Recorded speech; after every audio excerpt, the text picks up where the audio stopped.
हिंगोलीमध्ये नाफेड खरेदी केंद्रावर शेतकऱ्यांच्या वाहनांच्या रांगा पाहायला मिळतात। नाफेड खरेदी केंद्रावरती शेतकरी 2 दिवसांपासून मुक्कामी आहेत। 5,328 रुपये प्रति क्विंटल प्रमाणे सोयाबीनला हमीभाव, याचाच आढावा घेतला आहे आमचे लोकशाहीचे प्रतिनिधी गजानन वाणी यांनी।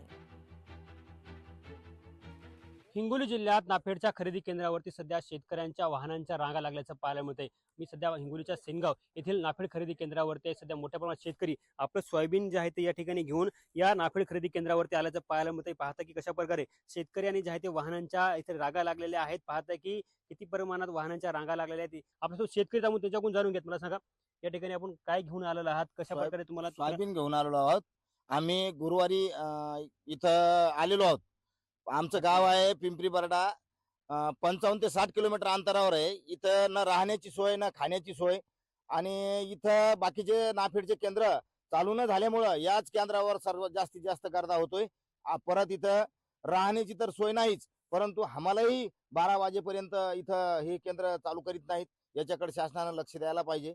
आणि दुसरी गोष्ट, इथं खाण्याच्या सोयीचे एक हॉटेल म्हणा, कुठली तरी व्यवस्था करायला पाहिजे।